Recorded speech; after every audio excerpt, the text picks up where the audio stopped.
Live FM New Haven.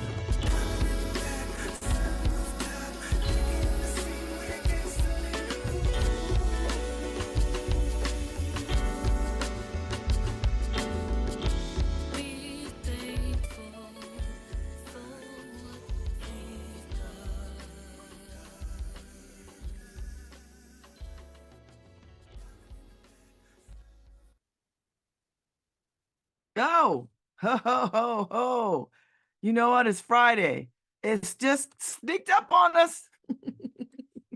Hey, y'all. Welcome to LoveBabz, Love Talk on Babz Rawls-Ivy. It's Friday in the Elm. You are listening to me on 103.5 WNHH. We are live streaming all over the place. Facebook, X. I don't know if we're on TikTok, Harry.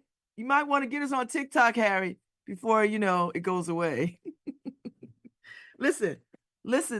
And you could go to WNH, you could go to newhavenindependent.org and click on the icon up there, and you could listen and watch. Because people get into watching radio. Go figure. So if you are up for it, you can see me if you want. I got purple hair. If you don't want to see me, just go to the radio station, just listen. That's it. That's all the easy ways you can do it. So I hope everybody is well. Let me just get into this whole TikTok mess. These congressional leaders are just asshats of the highest order. You mean to tell me y'all could come together to try to make TikTok sell itself, but y'all can't come together to get guns off these United States streets? You can't get drugs off these United States streets. You can't feed people. You can't provide housing and healthcare, but you could go to China and demand that they sell TikTok to who? And who else is going to capture this information? I'm just trying to understand what is the goal here? Because they play people stupid for so long that they think everybody is as stupid as they are. So this technology that y'all believe that they have, which they probably do, but let me tell you something. You think that technology is only relegated to TikTok? All these cheap ass TVs that come from China, all these cheap ass gadgets, all these cheap ass phones. Well, except for iPhones, they're not cheap. You think that nobody is capturing data of the U.S. population and our habits? You got to be crazy. And to spend this time thinking about, oh, it's a threat to national security. You know what's a threat to national security? Your previous damn president. But I don't see you trying to keep that MF out of office. Ugh. You know what? The level of stupidity that passes as politics is just annoying and stunning to me. How dare you tell people, listen, we already know. There's cameras all over the world. I can be tracked from here to Hong Kong. I have Alexa in my house. And let me not say it so loud because she'll be like, that little sound will go, doo-doo-doo. I got Alexa, I got Siri on my phone, I got a cameras all over the place, I got a Ring doorbell. Surveillance? Man, listen. We are being surveilled. We go to the grocery store, you're being surveilled.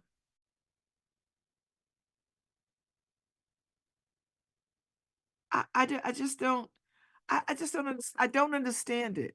I don't understand, and I don't know why more people are not outraged. And maybe they are, and maybe they are, and they're gonna tell their congressional leadership such. It just makes no sense to me.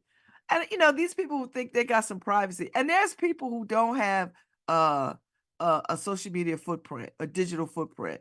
There's a lot of people who just don't have a digital footprint.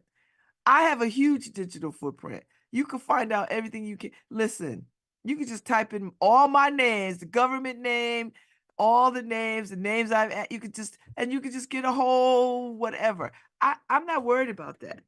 I don't worry about it. And I know people worry about it because let me tell you something about in plain sight, because I'm hiding in plain sight. That's fine. You know, Can people access my bank accounts? Ain't a damn thing in them. Somebody want to steal my identity? Why? Why would you do that? You steal my identity in 10 seconds, you giving it back. You'd be like, oh, no, no, no. I don't even think Nigerians want to steal my identity. And you know, Nigerians are the hustlers of the world. No shade to my Nigerian friends, but y'all know y'all the scam capital of the world. More scams come out of Nigeria than any place except Eastern Europe.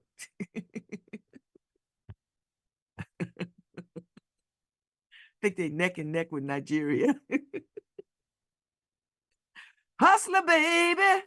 You know, if there's a scam to be had, Nigerians has got their hands in it. They're good at it too. You know, all them emails you get, your relatives are missing. I remember I got an email saying a relative was missing in, I don't know, Kuwait or somewhere. And I'm thinking, do you know that they know damn black people in Kuwait? And it wouldn't be anybody from my damn family to begin with. If my family is missing, they missing in West Haven because they live in New Haven. That's the missing part for me. They're not missing in no foreign country. I can guarantee it. They're not missing in foreign countries. I can tell you right now, if I get an email from somebody, a niece, a nephew, somebody in a foreign country, I'm just call their parents. I'm not going to respond to no damn email. First of all, if they don't got my phone number, that's one thing. Second of all, if they don't have my phone number, that's one thing. I'm gonna just call their parents. Listen, I only got nieces and nephews from a few sources, my sister and my two brothers. And I got some sorority sister nieces because sisterhood, you know, and my good friends. Like if Ife's daughter Raven called me, if she legit called me for something, Auntie Babz is answering. That's it. But if I get an email from Raven talking about I'm being held hostage in Bulgaria, I'm gonna call her mama. I'm like, Ife, is Raven in Bulgaria? I'm not gonna react and be like, oh my God, let me just follow this link on this email and send her my money. But call her mama. Ife, is Raven in Bulgaria? And she said, no, or not that I know of. And then what's she gonna do? She gonna call Raven. Raven, are you in Bulgaria? No, I'm in Portland. Okay. Because Auntie Babz got an email saying you in Bulgaria and you need help. That's how we do it in our communities. I don't know what y'all doing in these other communities, but you know, black folks, first of all, we suspect every damn thing. I don't know if there's too many black people, and somebody probably should do the research. How many black people get scammed? Maybe some elderly black people, unlikely. I want to know what the percentage of black people that get scammed because we are suspicious MF. We are. We're not going to take what you say at face value. We just not going to do it. You know, black people are the kind of people, if we see somebody running, guess what we going to do? We going to run too. Watch the TikToks. This bears out. You see a brother come around the corner running his ass off. We're not going to stand there and look who's chasing. We're going to get out of Dodge too. Now we'll get out of Dodge to a place where we think is safe, and then we'll look and see who's chasing him, who's chasing us. Why are we running? But we're not going to ask those questions ahead of time. We're going to ask those questions after we done ran. That's how black people do, baby. We don't play that mess. That's why you don't see us in these dystopian movies, because we would survive it. We're like, we ain't going outside. Nope. That's why you don't see us in Godzilla movies, because we get it. We like, Godzilla is a friend. I don't know what's taking y'all so long to understand. Godzilla not trying to hurt people. Now we got these damn buildings in the way. He gonna step on them. All right. I'm just saying. I'm just saying. So that's where I'm at this morning. So I don't even know how I got on Nigerian scams. But you know, Nigerians is big on that. Now, I don't know, Harry, I don't know if Nigerians are listening the way that Russians listen to us.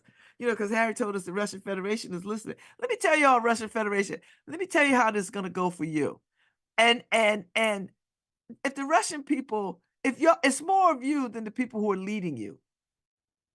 There are more of you than the people who are leading you. And yes, they control the military, but I dare say I'm not sure the military would just fire on its own people.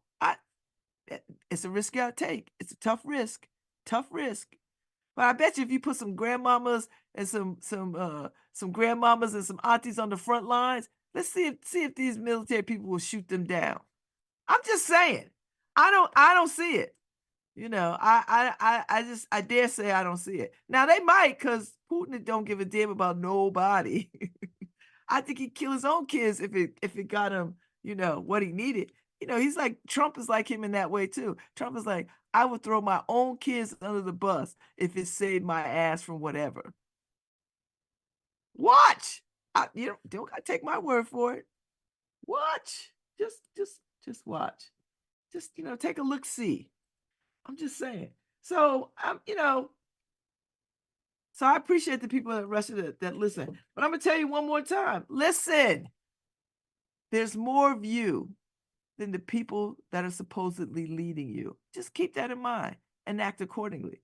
Now, let me be quiet because I know y'all, your leader's like a little poison. I don't want to be walking down the street at some particular time and get hit with a dart or sit on a park bench, choke to death, or because that's how y'all get down. I don't need that in my life. I'm just talking. I'm not a diplomat. I'm just playing one on the radio. Just, you know, drink some vodka, get some courage, and go do what you got to do. That's all I'm saying. That's all I'm saying. You know, listen, this is what I know, and history bears this out. You cannot oppress people forever and ever and ever and ever. Now, you might be able to do it for a few hundred years, a few thousand years, however long, but at some point, the oppressed people are going to rise up. China, them young people are going to rise up. Yes, people still remember Tiananmen Square, but I'm going to tell you, you're going to have another one on your hands, and it might not be favorable this time. Listen, how you got to communism was young people anyway. It's what? The tides will turn. That's the part that these dictators don't get. Dictators age out. They age out. Putin is going to age out. Pretty soon he's going to be feeble. I know he don't like to think that. He likes to think he's virile and all this other kind of stuff. Bruh, time is not on your side. Time is not on anybody's side. You're going to age out. And yes, I know y'all are the country of dictators are us, where there's 8,000 more right behind you, who like to strong arm your people and, don't care if your people eat or survive or thrive or are happy. I get it. I understand it. That's how you came up. You came up through the USSR system, the KGB, all that stuff. I get it. You trained to think a certain way. You're not trained to think about humanity. You're not trained to think about your countrymen as brothers. You're trained to think about, world domination. I get it. I get it. I get it. You know. And you got that code. Whoever dies with the most weapons wins.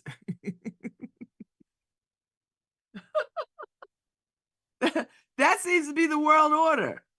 Whoever got the most weapons at the end of the day wins. That's a terrible way. Terrible way. And I'm talking about this because last night I went to see Escape Alone at the Yale Rep. It's the new the latest play that's on that's in production over there. And last night was opening night. And it's like 55 minutes. It's a short little play, but it's impactful. And if you've not seen it, and if you go see it, and I think Harry, you would like it. It's a dystopian film, about the apocalypse, but it's done in such a way that if you don't follow along, like you have to fix your mind to understand what is happening. Because if you don't, you're just gonna think, what is this? And that's usually what happens with people who don't read and don't pay attention to the world. But it's these four women, middle-aged women, almost elderly women. I wouldn't even say middle-aged, I say elderly women, you know, um, sitting in the backyard drinking tea while the world is crashing around them, you know. And then they have some confessions about what is going on in their own lives. Brief things. You find out some things about people when they talk a little bit about what is going on with them as the world crashes around them. You know, Amazing. And I think that's how it's going to go for us. Because people are not prepared. People are ill prepared for natural disasters at the very least, but nobody's prepared for an apocalypse of any sort. So so the film gives you something to think about, At least I do. At least it speaks to where mankind is going to take this earth because we just don't learn. We just don't learn from history. And we, I mean, dictators and leaders and powers that be, they just don't learn from history. Everybody thinks that, they could overcome something. Like, Putin with this, I'm ready for nuclear war. No, you're not. No, you're not. You're not ready for nuclear war. Why would you even say that? You're just talking tough. You're just talking because I know Putin likes to think that, he's like Billy Badass on the block. But at the end of the day, using nuclear weapons is to your destruction too. Do you understand? Like it's damn near 80 years old. You think you're gonna survive the nuclear fallout? Your people not gonna survive a nuclear fallout. They're just not. So why would you even, you know, live in that level of derangement? Of all the things that you could do in the world, of all the things that you could do to center Russia as a mighty power, this is the mess that comes out of your mouth. This is the foolishness. I got nuclear weapons. I'm not afraid to use them. You know what? Why don't you stop being afraid to use diplomacy? Why don't you stop being afraid to use humanity? Why don't you stop being afraid to use kindness? Why don't you stop being afraid to rule your people with a sense of care and concern? Why don't you do that? Oh, I'm Billy Badass. I'm a nuclear everybody. What? Why would you even say that? That's not leadership. That's cowardice of the highest order. Cowardice. Why don't you use diplomacy? Why don't you give peace a try? Why don't you tap into your humanity? Why don't you lead your people to prosperity and goodwill and good times? Jeez. These dictators kill me. They just want to grind people to a pulp. Why? Let me tell you something. If I'm a dictator, I'm not going to be your garden variety dictator. Yeah, I could tell people what to do all day, but I'm gonna tell people what to do to their highest self. I want people to have gardens. I want people to have brightness. I want people to have education. I want people to support themselves. I want people to have health care. I want my country to be the best educated country on the planet. I want my people to shine. I want people to be like, look at Russia, the envy of the world. Not Russia ain't nothing. All they do is harbor violence and kill people. And what are they contributing to the world? Every good thing that they contribute to the world, they grinded it to a pulp. I'm just saying. I just couldn't be a dictator like that. And don't get me wrong, if I lived someplace in a tropical paradise and I was a dictator, oh man, we'd have good times. Celebrate good times. Come on. I don't understand these dictators. I don't understand why they want death, destruction, and poverty and just less for their people. I don't I don't understand that. Why do you want less? Less. But you want to live well up on the mountain in a big ass mansion with a table as long as two states. But because you afraid to eat your food at night and you gotta have people looking over your back. That's the life. That's what you want. Okay, have at it. I don't understand these dictators. I don't get it. I do not get it. If I was a dictator of a country, I want my country to be the envy of the world. But that's how I am. I want everybody to come to my country and see what's happening. I say, oh, you want to come to my country? Come to my country. We got nice hotels, we got great restaurants, we got great cuisine. We welcome all kinds of people because that expands our who we are. We welcome people. We want people to come here. They're not a drain. We're gonna make sure everybody got health care. I mean, you could do that. Countries could do that easily, readily. They do it. Don't they do it in Sweden and Norway, all those Nordic countries? Don't they do it? They make sure if you having a baby, they send a whole care package. You take a year off, all the stuff. You get health care. You keep money coming in the house. Ain't nobody out on the streets. You could do it. We got enough resources. We got enough resources to feed everybody, house everybody, clothe everybody to a high standard, not just huts, to a high standard. We have enough resources on this planet to take care of everybody so that nobody is without. So nobody is with disease, nobody is hungry, nobody is without water, nobody is without good food to eat. You know, that's it. If we had a global commitment to making sure that the world was taken care of, because then we could be good to the earth itself, right? We could make sure that the earth, and then we wouldn't have any reason to have weapons of mass destruction and weapons of mass distraction, all this other kind of stuff. That's the kind of world I want to live in. I don't understand why we can't get there. I just don't understand it. Why are we fighting over the earth ain't producing no new land? The earth doesn't get bigger. The size of the earth doesn't get bigger. I could be wrong. Maybe that's a Neil deGrasse Tyson conversation. Neil, is the earth getting bigger? No. So this is what we have. So why do people feel like they want to just take over parts of it and nobody else can have it? What is that? What is that? I get you got some border issues or whatever. But let me tell you something.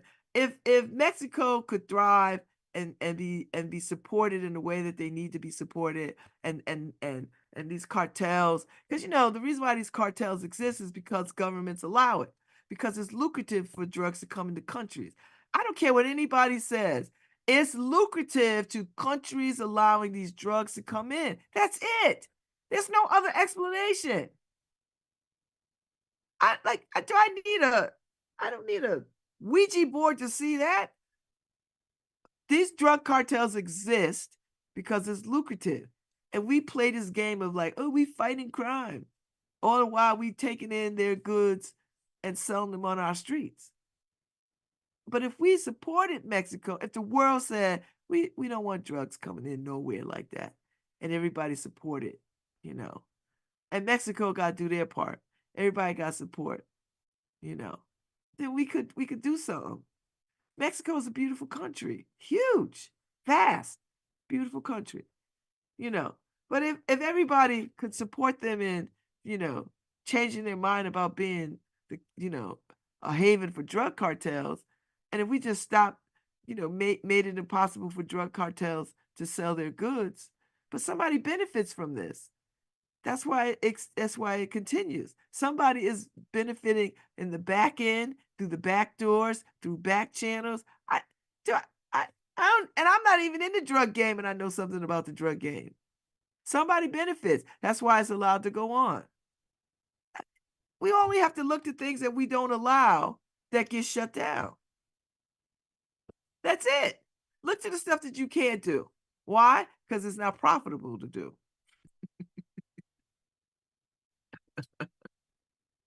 Drugs are profitable, and pharmacology companies know this. They know OxyContin was being sold on the black market out here in these streets. They knew it. They was getting some of that money too. I know it's painful. We don't like to talk about it. Oh no, we would never. Yes, we would. Yes, we did. Yes, we have. Yes, we are.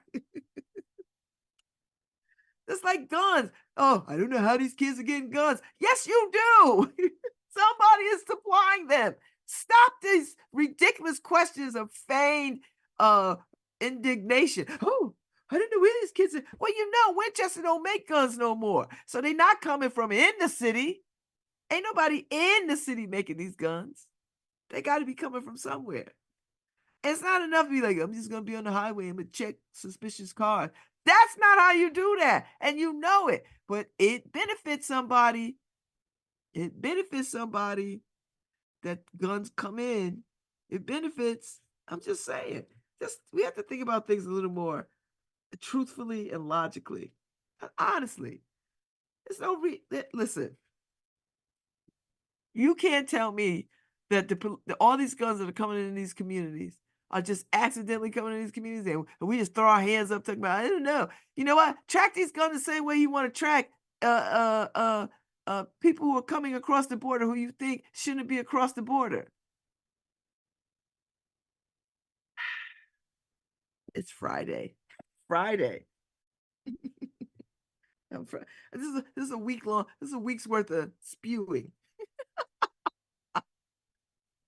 It's a week's worth of spewing. Take a page, take a page, take a page. I'm just saying, we're not asking the right questions. We're solving problems under the wrong questions. That's what I think. Yesterday was Pi Day. Do you know what pi is? Pi Day 3.14159265358979. Remember pi when you was in school? Calculus. I didn't have any pie yesterday. I wanted some too. I wanted some. So, yeah. Mm. So, pi is a ratio. Just FYI. I didn't see this, Paul. Happy Pi Day. Keith Jarrett provides backdrop to search for patterns in famous ratios. First 3,200 plus digits in New Haven. Huh. Mm. We need a good place. We need a pie shop in New Haven. We need a pie shop. Pie shop, a real pie shop. Vegan and well, I mean, I guess you could get vegan pies at Edge of the Woods. They make a blueberry and apple and some other vegan pies because I get them. I buy them periodically. Because sometimes I just want a pie. I could make a damn pie, you know. I didn't get a chance to listen to uh, uh, uh, Paul's conversation with Marcia Biederman, Biedman, the disquieting death of Emma Gill. But I did send it around. I did tap the Planned Parenthood of Southern New England folks. So I don't know if they listened to it, but I've sent it to them. And what I'll do is I'll pull it and I'll send it around in its entirety because I don't know if people could log in. But because I sit on the board of Planned Parenthood of Southern New England, I'm always interested in reproduction stuff and women's right to choose and all that kind of stuff. Because women don't have agency to make decisions about men don't got no problems with women getting their asses up on tables and bars and shaking their asses for money, but somehow or other we cannot make health decisions. Predicaments that men put us in. And there's no consequences for men getting women pregnant, none. But hella consequences for women who don't want to be impregnated. I don't know if that's the most patriarchal mess I've ever heard in my life. And then you got some women who believe that men should be leaders.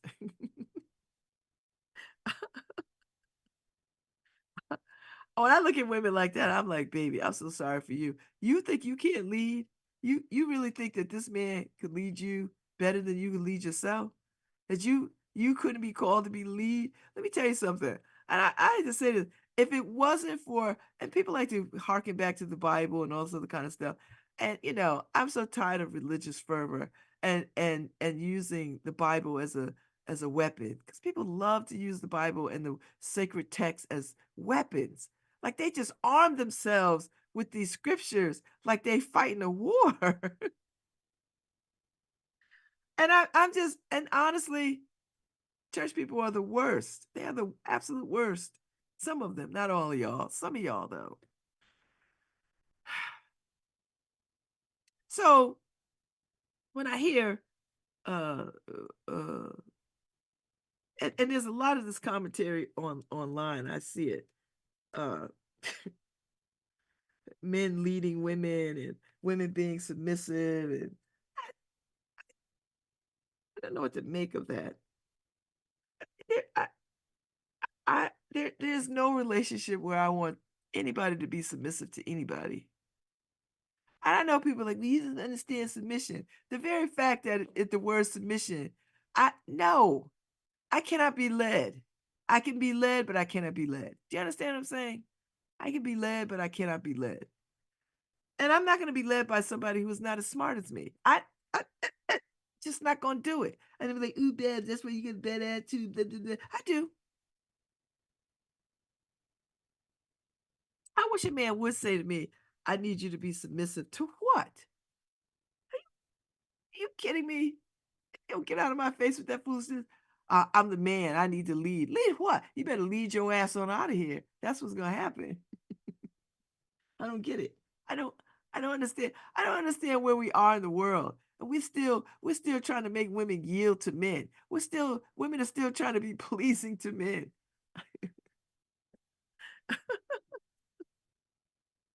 I look at men now and I'm like, oh, I can't be bothered.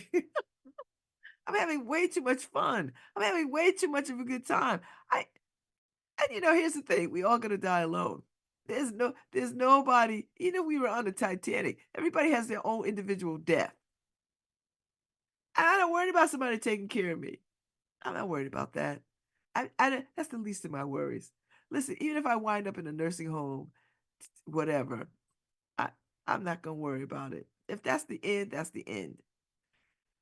Cause it's not where that is. It's where I am now and all the stuff that I get to do now. So that when I'm at the end of days, I'm not sitting there like, oh, I wish I could have. Oh, I can't believe this is the end. I'm gonna sit there and be like, I can't believe this is the end, but this is what it is. I was like, oh, all right, that's where I'm at. I just don't like these conversations. And I see it with these young people, And what man wants a woman to be submissive?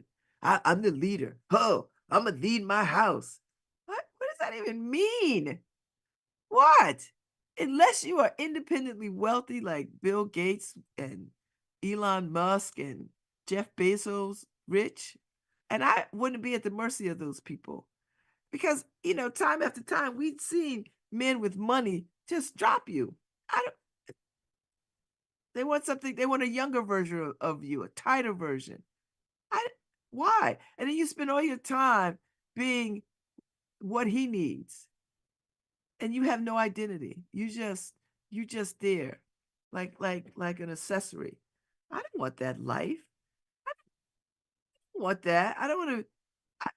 I want to go on my own speed, my own merits. That's it. I want to go on my own merits. I don't want to be told nothing. And that's where I'm at. I can hear people like, "Ooh, bad." Nope. I can't be told a damn thing about nothing. I make the decision. I come when I go when I come, whenever. I like it like that. I like it. I I I I'm enjoying this freedom.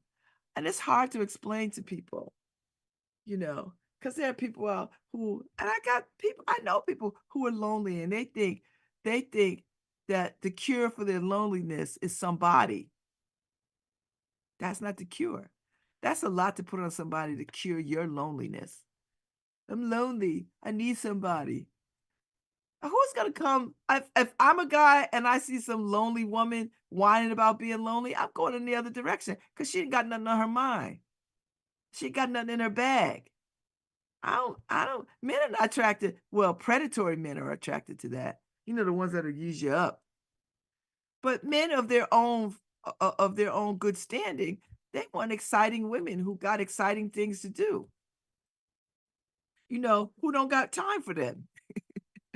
That's how you know a man to chase somebody when they know they ain't got time for you.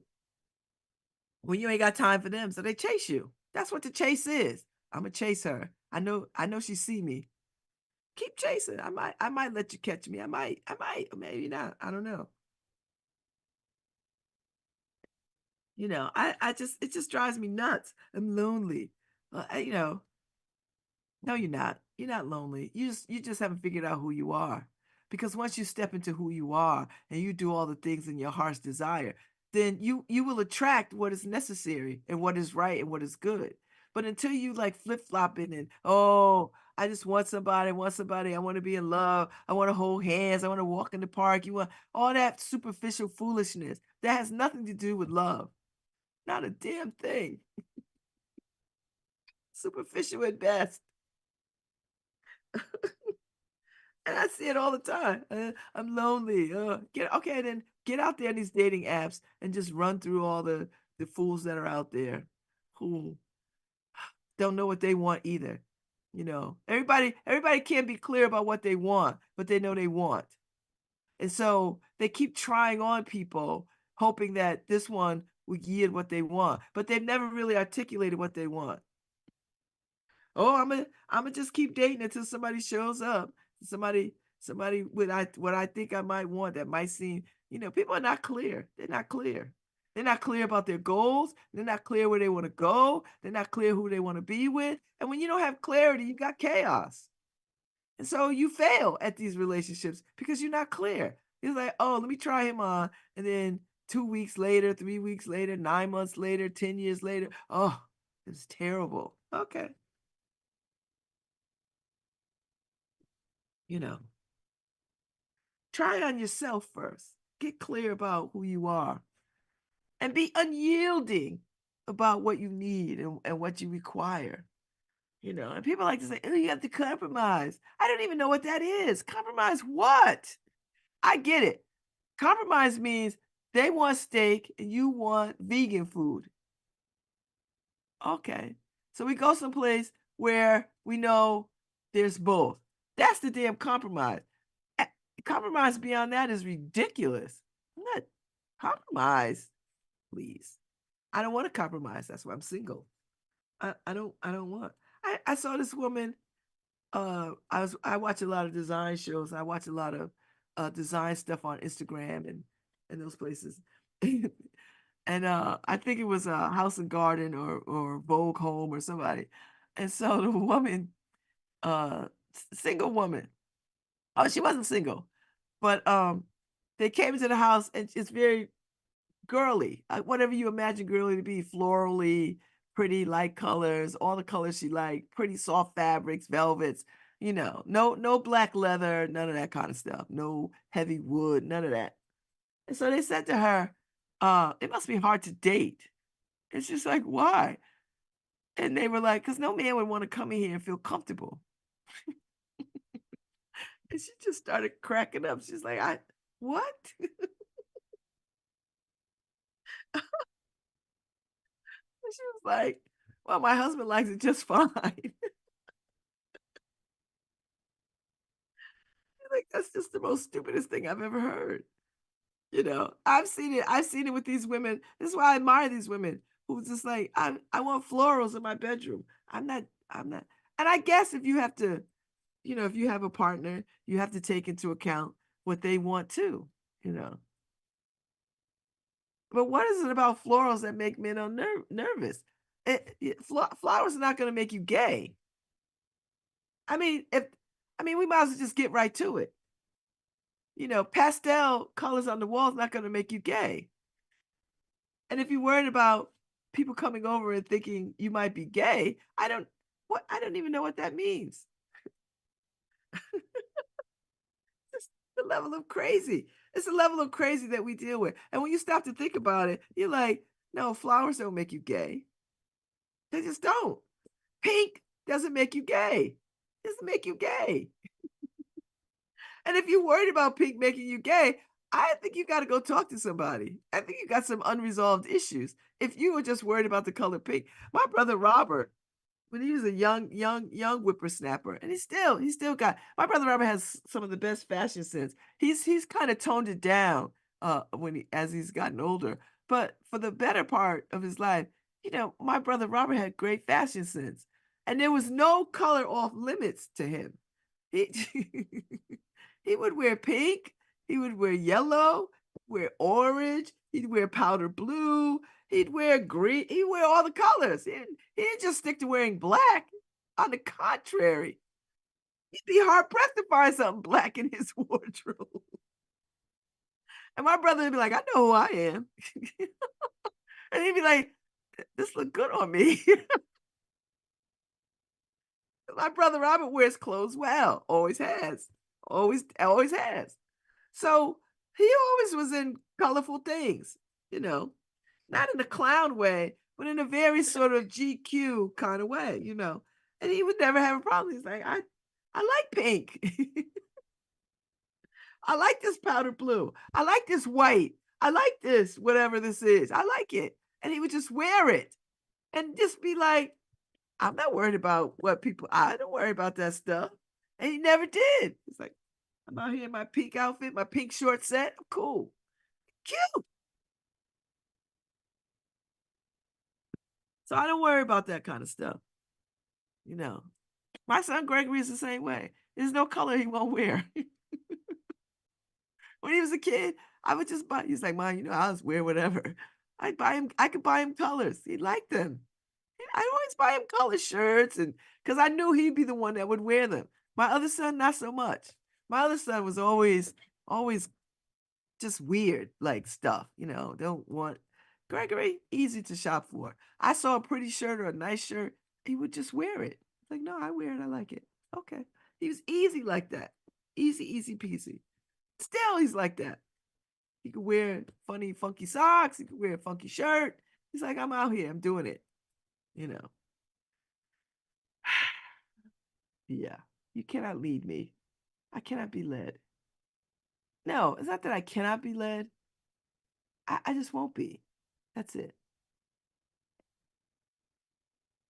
I won't be. I don't like it with church people. I don't like it in dating. I don't like it. You know.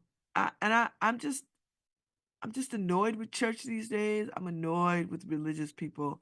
And I have great religious people. And I want to be a public theologian, but not in a sense, you know, not in a traditional sense. I don't think I want to run a church.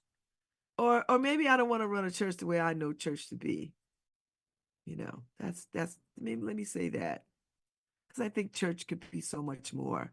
And it isn't. And so I always come away feeling a little hollow. Yes, there are some ritual things that I miss deeply, and I will maybe go to church on Easter or Palm Sunday. I'm thinking about it because I like to wear a hat. And I wear a hat in homage to my grandmother because my grandmother was a hat wearer. So I like to go to church to wear a hat because it makes me feel like I'm remembering her, not so much because anything else. So I think about that a lot. Um, and I was having this conversation with you guys, like, I remember in my life going through all the different kinds of religious things. Uh, and uh,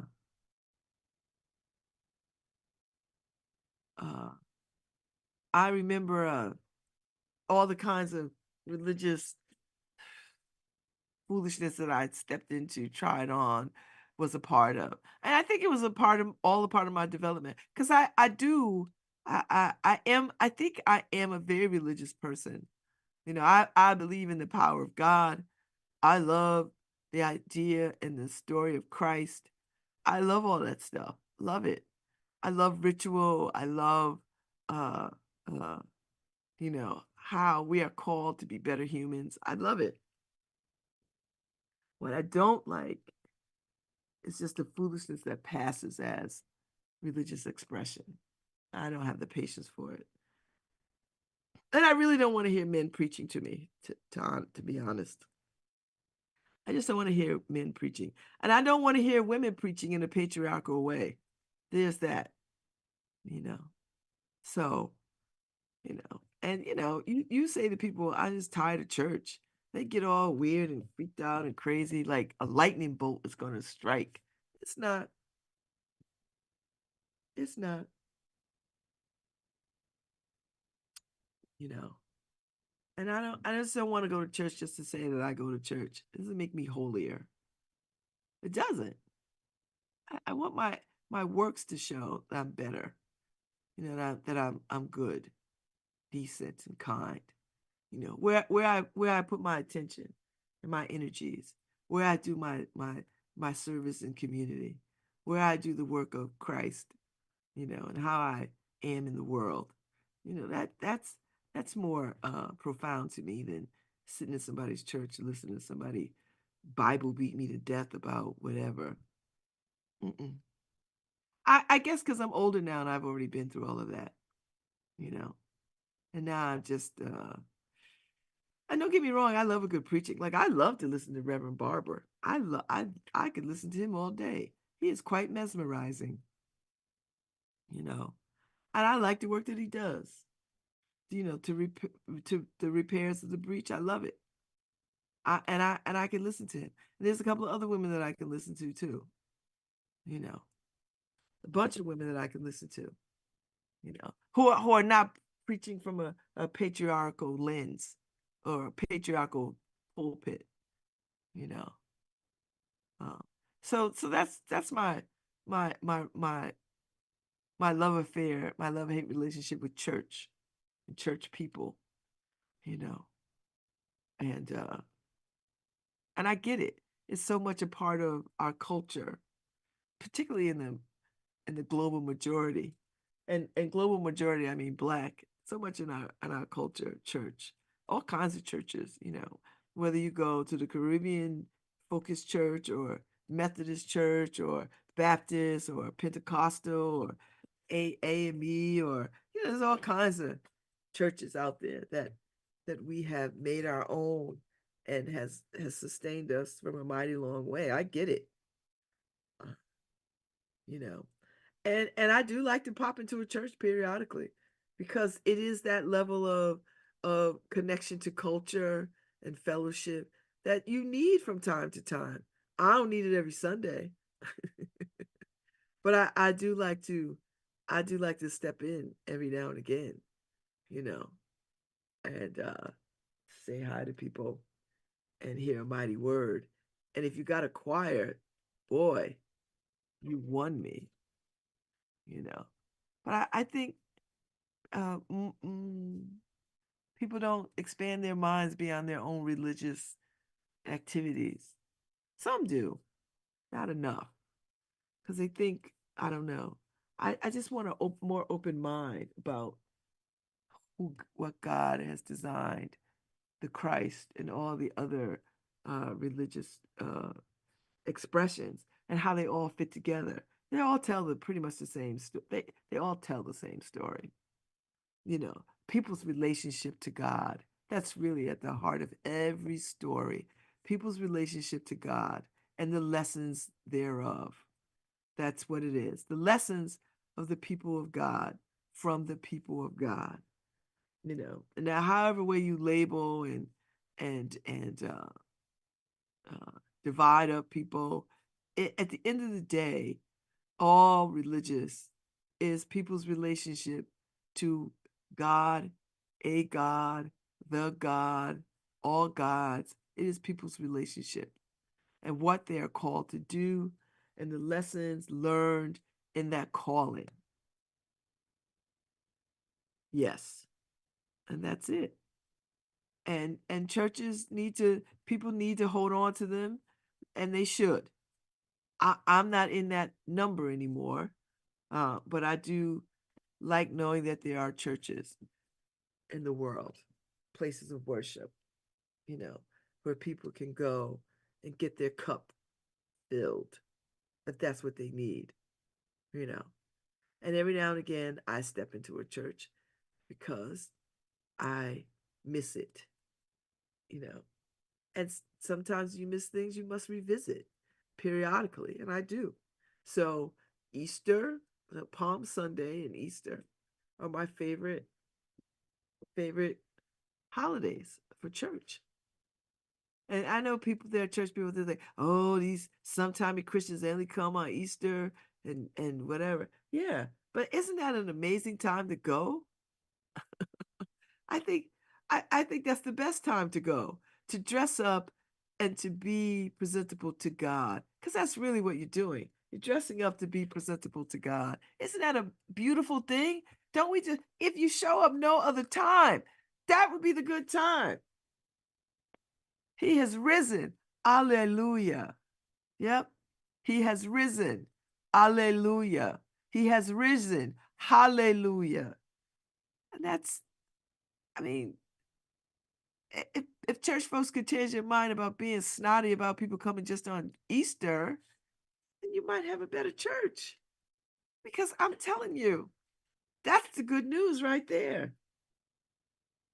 I'll be back at 10:15.